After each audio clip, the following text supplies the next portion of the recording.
Hi friends, welcome to ITI gold technical channel में आपका स्वागत है। Daily current affairs, vacancies information, ITI से रिलेटेड वीडियो पाने के लिए हमारे चैनल को सब्सक्राइब कीजिए। सब्सक्राइब करने के बाद बेल आइकन को ऑन कीजिए ताकि मैं जो भी नया वीडियो बनाऊं सबसे पहले आपके पास पहुंचे और आप उसे देखिए। यदि आपको सेशन अच्छा लगता है, सेशन से कुछ जानकारी मिलती है तो इसे लाइक कीजिए और दोस्तों में शेयर कीजिए। शेयर ज़रूर कीजिएगा क्योंकि यह कॉम्पिटिशन की तैयारी करने वाले बच्चों के लिए बहुत ही इंपॉर्टेंट सेशन है। चलिए सेशन की ओर चलते हैं। यदि आप हमारे चैनल आईटीआई गोल्ड टेक्निकल पर पहली बार आए हो तो इसे सब्सक्राइब कीजिए और अपने दोस्तों से भी जरूर करवाइएगा। आज हम पढ़ेंगे 22 अप्रैल 2021 से जितने भी इंपॉर्टेंट करंट अफेयर क्वेश्चन बनेंगे वह इस वीडियो में पढ़ेंगे और इस वीडियो की पीडीएफ फाइल की लिंक मैं इसी वीडियो के डिस्क्रिप्शन में दे दूंगा। आप वहाँ से जाकर उसे डाउनलोड कर लीजिए ताकि एग्जाम के टाइम पर आप आसानी से रिविज़न कर सकते हैं। तो आज का हमारा पहला क्वेश्चन है, हाल ही में राष्ट्रीय लोक सेवा दिवस कब मनाया गया है? क्या मनाया गया है? 21 अप्रैल। प्रत्येक वर्ष 21 अप्रैल को राष्ट्रीय लोक सेवा दिवस मनाया जाता है। National civil service day. प्रत्येक वर्ष नेशनल सिविल सर्विस डे मनाया जाता है 21 अप्रैल को। यह केंद्र और राज्य सरकारों के विभिन्न विभागों में लोक प्रशासन में लगे अधिकारियों द्वारा किए गए जबरदस्त काम की सराहना करने के लिए यह दिवस को मनाया जाता है।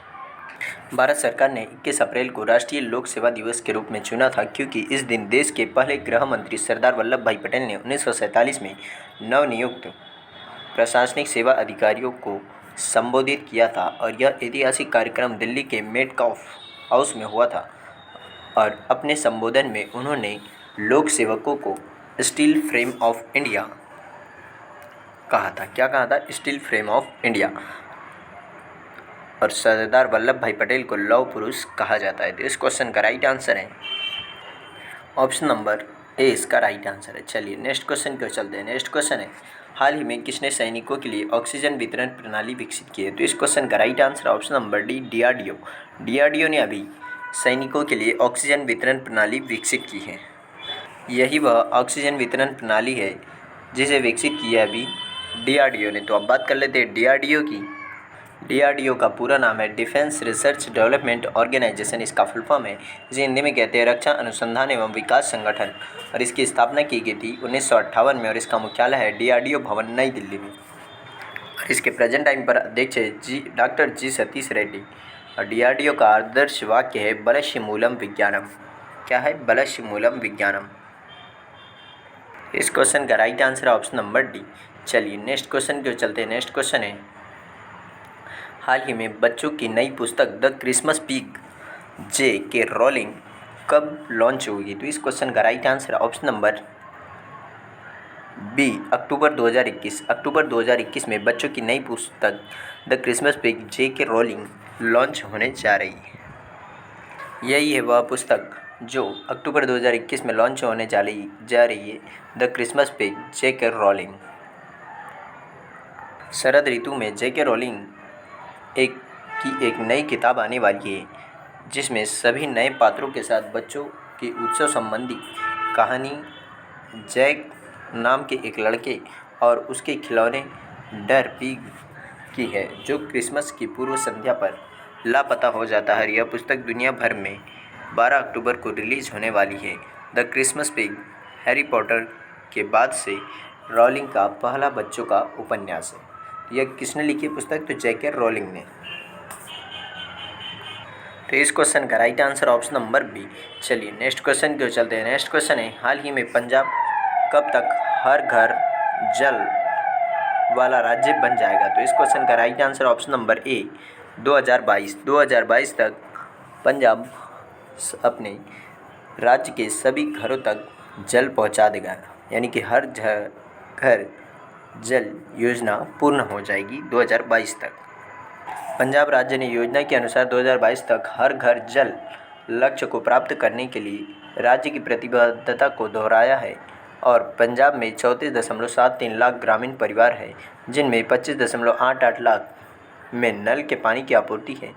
2021-22 में राज्य में 8.87 लाख नल कनेक्शन देने की योजना है जिससे हर ग्रामीण परिवार को नल कनेक्शन प्रदान किया जा सके। और अब तक पंजाब में 4 जिले, 29 ब्लॉक, 5,715 पंचायतों और 6,003 गाँव में हर घर जल घोषित किया गया है, जिसका अर्थ है हर ग्रामीण के घर में नल के द्वारा जल पहुंचाया जा सके।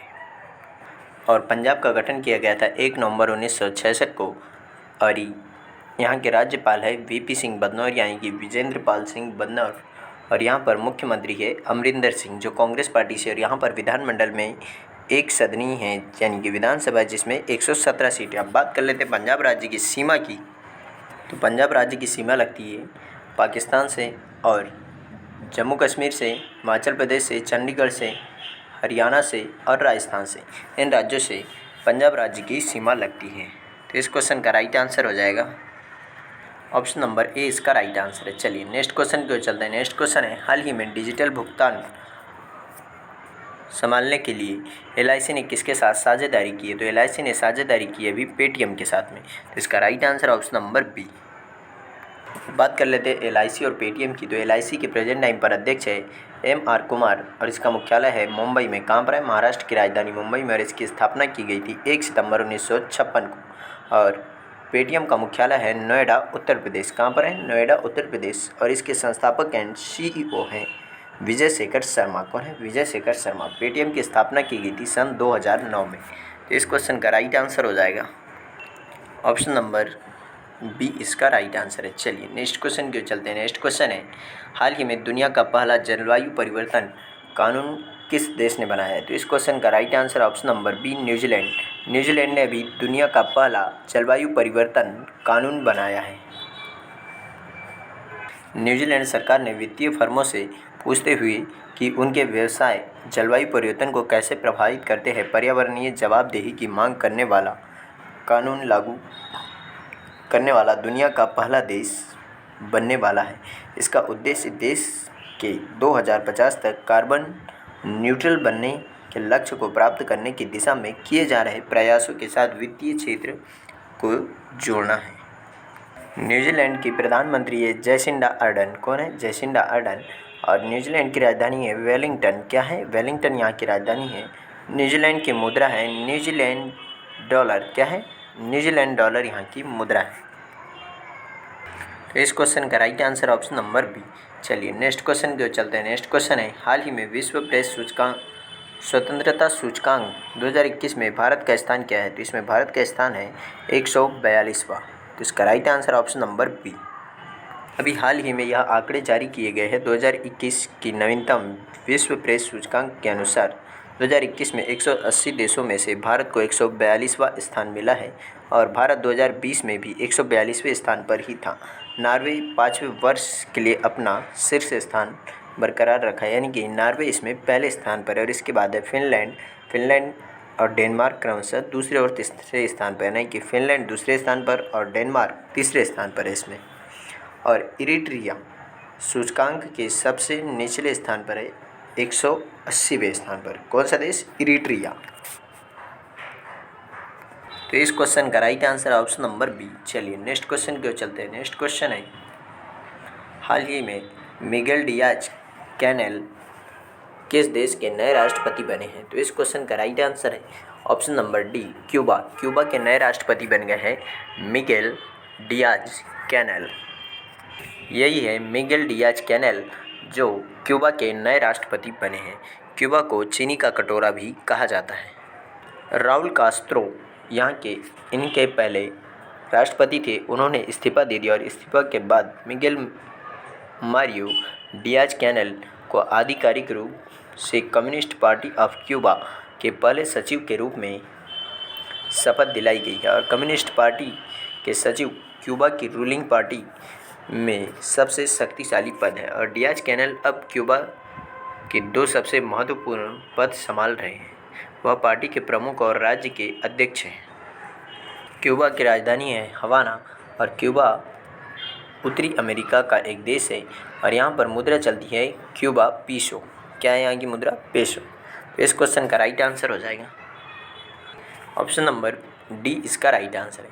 चलिए यदि आप हमारे चैनल ITI गोल्ड टेक्निकल पर पहली बार आए हो तो इसे सब्सक्राइब कीजिए और अपने दोस्तों से भी ज़रूर करवाइएगा। चलिए नेक्स्ट क्वेश्चन की ओर चलते हैं। नेक्स्ट क्वेश्चन है हाल ही में किसने मोंटे कार्लो 2021 का खिताब जीता है? तो इस क्वेश्चन का राइट आंसर है option number A Stefanos Tsitsipas ने यह खिताब जीता है। यही है सिद्ध सिपाही जिन्होंने यह खिताब जीता है। इनका नाम थोड़ा डिफ़िकल्ट है लेकिन आपको याद रखना होगा। मोंटे कार्लो में आंद्री रूबलेव के खिलाफ एक निर्दोष प्रदर्शन के बाद स्टेफानोस सित्सिपास ने अपनी पहली एटीपी मास्टर 1000 श्रृंखला जीती है। ग्रीक स्टार इस स्तर पर अपने पिछले 2 फाइनल हार गए थे। टोरंटो में राफेल नडाल और मैड्रिड में नोवाक जोकोविच ने उन्हें हराया था, लेकिन अभी वह जीत चुके हैं। तो इस क्वेश्चन का राइट आंसर है ऑप्शन नंबर ए। चलिए नेक्स्ट क्वेश्चन के चलते हैं। नेक्स्ट क्वेश्चन है, हाल ही में मैदावोलु नरसिम्हम का निधन हुआ, वह कौन थे? तो वह एक आरबीआई पूर्व आरबीआई गवर्नर थे जिनका अभी हाल ही में निधन हो गया है। तो इस क्वेश्चन का right answer option number B. यही थे मैदावोलु नरसिम्हम, आरबीआई के पूर्व गवर्नर जिनका भी हाल ही में निधन हो गया है। भारतीय रिजर्व बैंक की स्थापना की गई थी एक्ट 1934 के तहत। कौन सा एक्ट था? एक्ट 1934 के तहत 1935 में आरबीआई की स्थापना की गई थी और इनके अभी मुख्यालय कहाँ पर है आरबीआई का? तो इसका मुख्यालय है मुंबई में। और इसके पूर्व गवर्नर मैदावोलु नरसिम्हम जी का निधन हो गया है। वह भारतीय बैंकिंग सुधार के पिता कहलाते हैं और वहाँ आरबीआई के 13वें गवर्नर रह चुके हैं। उन्होंने 2 मई 1977 से 30 नवंबर 1977 तक कार्य किया है। उन्हें बैंकिंग और वित्तीय क्षेत्र में सुधारों पर 2 उच्च स्तरीय समितियों की अध्यक्षता के लिए भी जाना जाता था। इस क्वेश्चन का राइट आंसर है ऑप्शन नंबर बी। चलिए आज का सेशन यहीं समाप्त होता है। यदि आप हमारे चैनल ITI गोल्ड टेक्निकल पर पहली बार आए हों तो इसे सब्सक्राइब कीजिए और सब्सक्राइब करने के बाद बेल आइकन को ऑन कीजिए ताकि मैं जो भी नया वीडियो बनाऊँ सबसे पहले आपके पास पहुँचे और आप उसे देखें। यदि आपको सेशन अच्छा लगता है, सेशन से कुछ जानकारी मिलती है तो इसे लाइक कीजिए और दोस्तों में शेयर कीजिए। Thank you so much watching for my video. मिलते हैं नेक्स्ट सेशन में।